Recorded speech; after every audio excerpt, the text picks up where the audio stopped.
this is my brother Daryl, and this is my other brother Daryl. What were those names again? Hi, I'm Larry. This is my brother Daryl, and this is my other... Larry, I was just playing with you. I see. Huh? Daryl says if the playfulness ain't out of your system yet, he ain't adverse to having his tummy tickled. I think the moment has passed. Besides a quick tickle, what can we do for you guys? We've come for some of your sage advice. Word has trickled down to us that a couple of scientists in Utah, home of the Mormon Tabernacle Choir and the underrated Jimmy Osmond, are taking credit for an experiment that we performed. Is it the one where you tried to figure out why popcorn pops but cottage cheese doesn't? No, and for future reference, we're no longer involved in the study of food paradoxes. This time, we created cold fusion in a bottle. The hard part was emptying out the ketchup. Yeah, I heard the scientists in Utah use the wide-neck bottles. Well, luckily, Daryl here has that long reptilian tongue of his. Our question is, should we sue? Well, do you have a patent on your experiment? Of course, we always patent our nuclear breakthroughs. Also, our line of sugarless beaver pops. Okay, what's going on? Every time I say the word patent, you two stare at the floor. You what? Seems my brothers didn't mail in the patent after all. Instead of trading our cow for stamps at the post office, they traded her for 3 magic beans. No, a guy outside sells them. It's a clever scam. He stands by this really tall beanstalk. Anyone could fall for it. Well, without a patent, the Nobel Prize Committee will be passing us over once again. Come on, Daryl. Let's go home and finish off that 3 magic bean salad. Please, give us a room. I beg of you. Okay. Oh, bless your soul. How can we ever thank you? Well, just pay your bill when you check out. You two look like you could really use a rest. Well, you see, we just came back from an around-the-world cruise, and it was the most horrendous 6 months we've ever spent. Was Leona Helmsley on board? We had planned this trip for 40 years. Every penny we earned at the copper smelter, we put aside for our once-in-a-lifetime vacation. And then it was ruined by this most heinous honeymoon couple who sat at our table. They turned our dream cruise into a living, forgive me, Jehoshaphat, hell. It was the worst experience of our long and hard lives. Worse than when my poor Obadiah fell into that vat of molten copper. For a year, my face looked like a big penny. You've got to be careful around a smelter. Well, I'm sure you'll enjoy your stay at the Stratford. We have no vats of copper or obnoxious couples. Aye and ahoy! We're home! Hey, Steph! It's the Hendersons! Oh, my Lord! Run, Obadiah! Run! Those Hendersons, always on the go. Michael, hi! Welcome home! Jojo, thank you. How was the cruise? Sensation. Oh. Ma and Pa Vanderkillen give the best wedding gifts. So, did you miss us? Well, I think we all know the answer to that. Oh, we missed you too. Why didn't I bring in your suitcases? Oh, thanks, George. The cabbie wanted an extra 20 to haul them in. I said, hit the road, Hack. We've got George power. Stephanie! George! You are just going to love these beautiful silk scarves I bought. Stephanie, you're pregnant. Oh, right, I'm radiating for 2 now. Anyway, I bought these in this wonderful country where all the people squinted like they had just come out of a movie theater. Probably somewhere in Asia. The Asians are known for their love of films. I can't believe you're not more excited about this. Oh, Joanna, we're excited, but the blessed event isn't for 3 months still. I mean, I'm not even showing yet. No, if it weren't for all that radiating, we wouldn't have even known you were pregnant. Careful, Dick. I made a tugboat joke and spent 5 nights bunking with the Hendersons. Stephanie, do you realize how much you have to do? I mean, you have to choose a doctor, pick a hospital, start reading baby books. Joanna, Michael and I decided we don't want to be those kind of parents. You know the types, Jojo, the ones who are always trying to get involved with their child's birth. Right. You have to cut the cord sometime. What about all the shopping you're going to have to do before the baby comes? Shopping? Michael, she's right. We only have 3 months. Drat, didn't we buy anything for the baby on the cruise? How about that ashtray we hoisted from the Henderson stateroom? Wonderful. Now Dick and Joanna know what we got them. Well, that's okay. It doesn't dilute the thought. Shop the presses. If we started our prenatal purchasing right now and bought around the clock, we might just make it before the wee one of wives. You're right. We won't get much sleep, but we can always make up for that once the baby's born. Let's charge. What about unpacking? Oh, thanks, Joanna. And if you should happen across a certain ashtray, enjoy. 2 down and 27 to go. Did you get a load of Stephanie? Boy, I guess they do serve a lot of food on a cruise.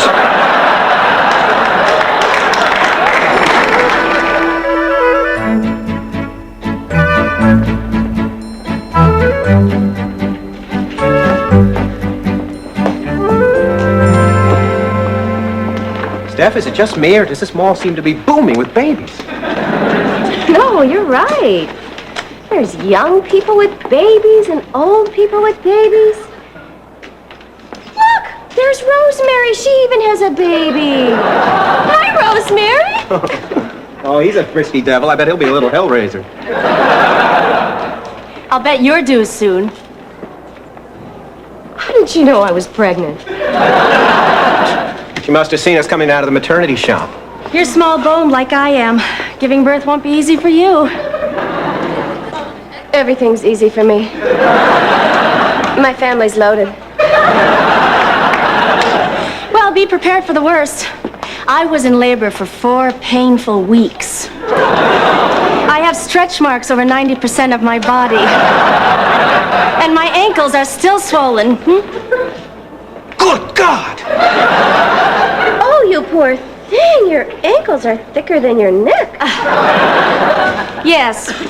But do you know what makes it all worthwhile? You never have to worry about twisting those things? This. What exactly is that? My baby. Ew.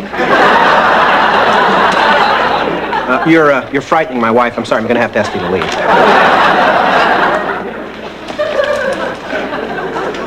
Oh, Michael. I don't want my body ravaged like that woman's. Come on, let's sit down, huh? Feet up. Keep the old Anks from going the redwood route. And later we'll check the bookstore for something on the ancient art of ankle binding.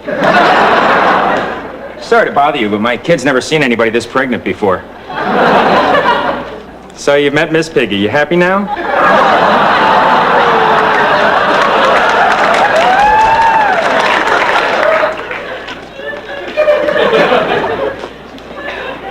First time for you? Yeah, it's our starter bambino.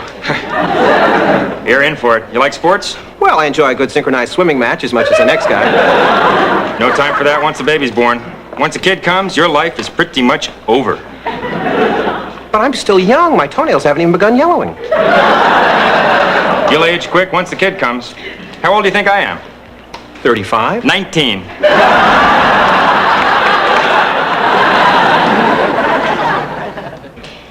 If you don't stop staring, I'm going to get the Cookie Monster to eat you.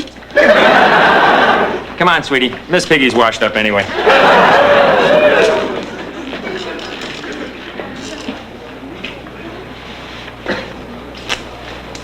Steph, why are they taking off that baby's diaper? I have no idea. Maybe they hid their credit cards in it. Oh, Michael, look. Oh, it's not so bad. They only do it every couple of hours. So Sometimes they do it every couple of minutes. Can you believe it? These sickos actually get a kick out of this. Of course, we love it when little Jonathan gives us a present. Oh, Michael, they think it's a present. Dad, I'd hate to be at their house Christmas morning. Michael, promise me I'll never have to change diapers. There's really nothing to it. Here, you try. Just take a deep breath and go for it. If I take a deep breath now, I'll die. Come on, do it.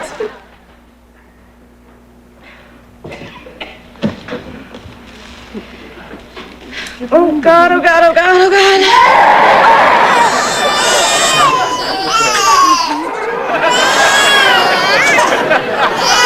Oh, Muffin, our lives are over. I know.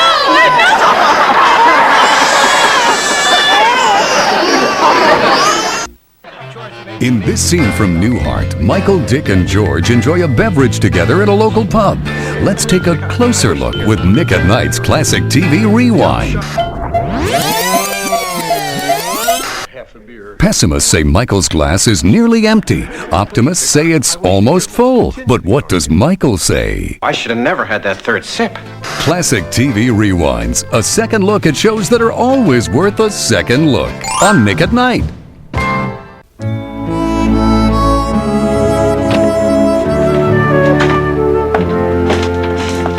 Oh, Michael, what are we going to do? Well, let's go to bed. Maybe we'll wake up and find this whole nightmare was perchance a dream. Michael, this is no dream. I mean, where's my winged horse? Where are my near-naked gladiators? Well, how's our little mommy and daddy? Looks like our little mommy and daddy need to be changed. Oh, sure, you can laugh. You're not having the baby. Well, now, look, you're just nervous. Don't worry. Dick and I will help out with the baby. You will? We will. And you'll help but change the occasional diaper? There'll be presents in it for you. And you'll feed it when it turns hungry? And stay up with it when it turns sick. And we'll send it to college when it turns 18. Steph, I have to say it. I love these guys. Do we get to name the baby, too? Joanna, it's our child. Bingo. I like it, but what if it's a girl?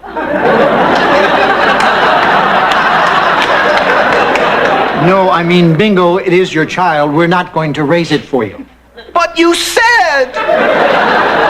Boy, you two are so ungrateful. I mean, I have been dusting your stupid banister for years, and you won't do a little thing like be parents to our baby. Good going, Steph. Climbing stairs is an excellent form of exercise. Not that you need to lose weight. Pretty tactful, huh, Dick? You're the smoothest, George. Thanks. Michael, Stephanie is fine. Pregnancy can just be a very emotional time for a woman. Tell me about it. Oh, told you I'm not ready for a baby. Damn these fertile loins of mine.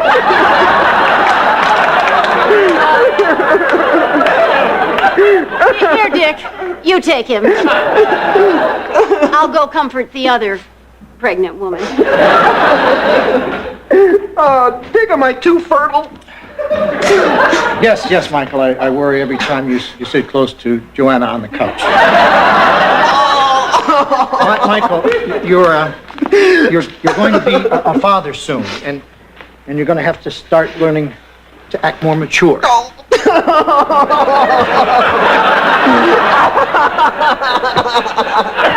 And crying like a baby is not, considered mature. He's running away from home mature.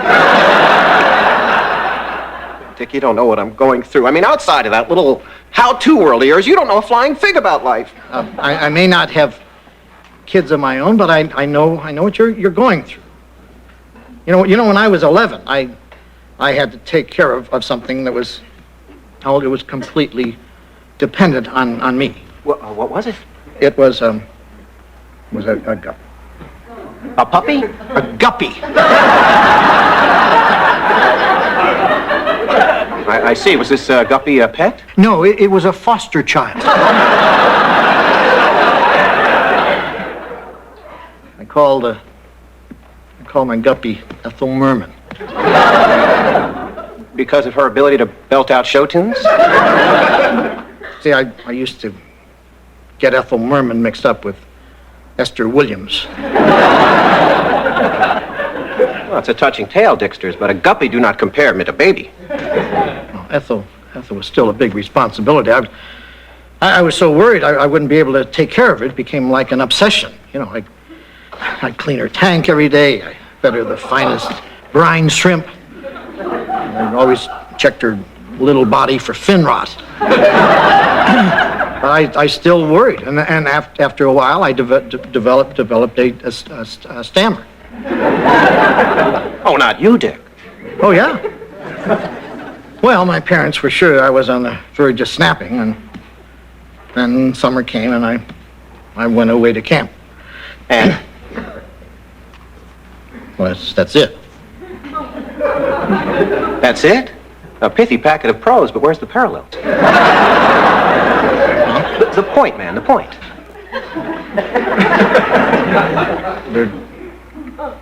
There doesn't seem to be a point. I mean, I'm sure I was heading for one. I mean, all my stories have points, or at least some sort of heavy-handed moral. Could it be that guppies make good pets? No. Naming a fish after big Broadway star is the major cause of preteen stammering in America? No. Light bulb. The point of your fish fable is guppy love. Guppy love. Aesoply. You're saying Steph and I will love our joy bundle the way you loved your fish sack, and we won't mind the sacrifices we'll have to make, right? Yeah. That was the point I was going for. It's so simple, yet so convoluted. Well, that's me. I've got to go run upstairs and tell Mama Muffin your ichthyological allegory right away. Hey, thanks, Tickles. By the by, whatever became of Miss Ethel? I don't know. Jeepers, Dick, I hope I stay in closer touch with my baby than you did with your guppy.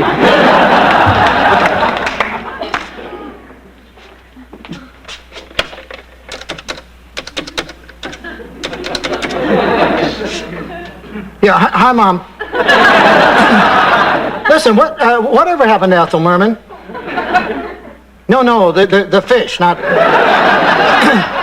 the one that was briefly married to Ernest Borgnine. You did what? Well, I don't care if you did give it a 21 flush salute.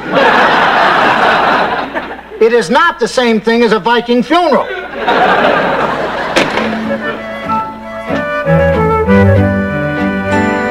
And it bugged his parents so much, they stuck him in a camp. And Steffi was only 11. Michael, this doesn't sound like one of Dick's stories. I mean, where's the point? Where's the heavy-handed moral? Where are the colorful Dickensian characters he uses to suck you into his world? Well, they're all there in the form of a guppy called Ethel. Anyway, the nitty of this gritty is love. What does love have to do with a stammering 11-year-old? Darn that, Dick, he tricked me. Michael, I'm so scared. Do you think anyone else has ever gone through this before? No. We're the first. Would you like to cry again? Yes, I would.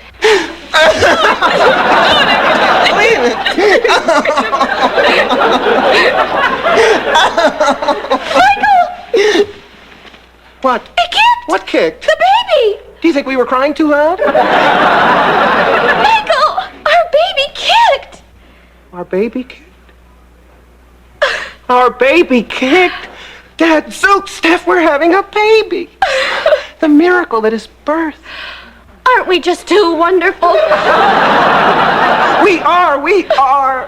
Oh, Michael, bless those fertile loins of yours.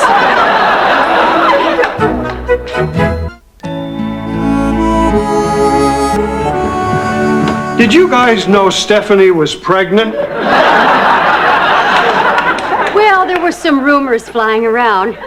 Why am I always the last to find out? The same thing happened when World War II ended.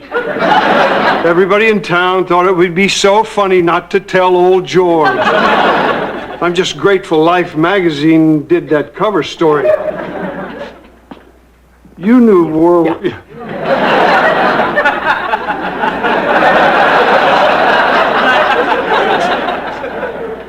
I can't believe my mother flushed Ethel Merman down the toilet.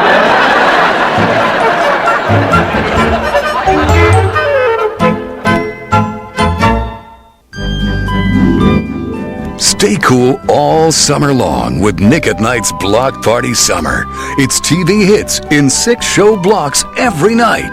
So stop by and stay cool tomorrow night, Lucy Sunday, only on Nick at Night. Now stay tuned for Bob Newhart, next on Nick at Night.